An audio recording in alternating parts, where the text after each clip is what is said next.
मुंबई पुण्यापाठोपाठ आता कोल्हापुरातही कोरोनाचा शिरकाव। जिल्ह्यातील 3 जणांना कोरोनाची लागण। सिंधुदुर्ग रत्नागिरीसाठी पुढील 4 तासात वादळी वाऱ्यासह मुसळधार पावसाचा इशारा। किनारपट्टी भागात 40 ते 50 किलोमीटर प्रति वेगानं वारे वाहणार। मुंबई महानगरपालिकेची निवडणूक 2017च्या प्रभाग रचनेनुसार होणार। निवडणूक खात्यातील अधिकाऱ्यांचा अंदाज 227 प्रभागात निवडणुकांची तयारी सुरू। गद्दार युट्यूबर ज्योती मल्होत्राचं पाकिस्तान प्रेम समोर। ज्योतीला पाकिस्तानी व्यक्तीशी करायचं होतं लग्न। आयएसआय अधिकाऱ्याला लग्नासाठी मदत करण्याची विनंती। बलुचिस्तानमध्ये 1 लाखांहून अधिक नागरिकांचं पाकिस्तान विरोधात जोरदार आंदोलन। शहाबाज सरकार विरोधात घोषणाबाजी।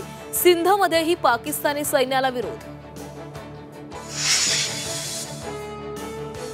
तुर्की अझरबैजानकडे भारतीयांची पाठ। व्हिसा अर्जामध्ये 42% घट। बहिष्काराच्या आवाहनानंतर व्हिसा अर्ज घटले। पाकिस्तानला पाठिंबा देणं दोन्ही देशांना भोवलं।